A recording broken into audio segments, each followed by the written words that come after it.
ताज्या बातम्यांसाठी महान करेला सबस्क्राइब करा आणि बेल आयकॉनला क्लिक करा। मडिलगे दरोडा, विवाहितेचा खून, पती जखमी, 1.5 वर्षाची 2 बालके बचावली।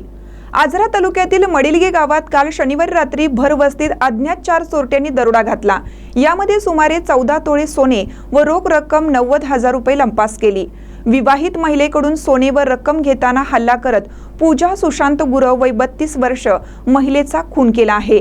यामध्ये पती सुशांत जखमी झालेत। या हल्ल्यात 1.5 वर्षाची 2 जुळी मुले बचावली आहेत। ही घटना शनिवारी रात्री 2:30 ते 3 वाजण्याच्या सुमारास घडली। याबाबत अधिक माहिती अशी की रात्री सुशांत घरामागील बाथरूम मध्ये गेले होते, त्यामुळे दरवाजा उघडा होता। याचा फायदा घेत अज्ञात 4 चोरट्यांनी घरात प्रवेश केला।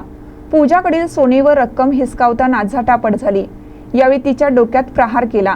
रक्तबंबाळ झालेल्या पूजाचा थोड्या वेळाने जागीच मृत्यू झाला।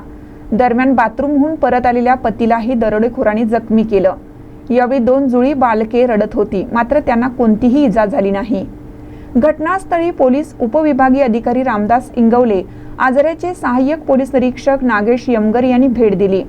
घटनास्थळी कोल्हापूर येथील श्वान पथकाला पाचारण करण्यात आलं, मात्र ते घराभोवतीच घुटमळले। दरम्यान ठसे तज्ञांनीही पाचारण करण्यात आलं। अधिक तपास पोलीस करीत आहेत। या दरोडा व खुनामुळे परिसरात एकच खळबळ उडाली आहे। जखमी सुशांत हे ग्रामपंचायत सदस्य असून ते कीर्तनकार व आचारीही आहेत। महानकर न्यूजसाठी आजराहून बशीर मुल्ला।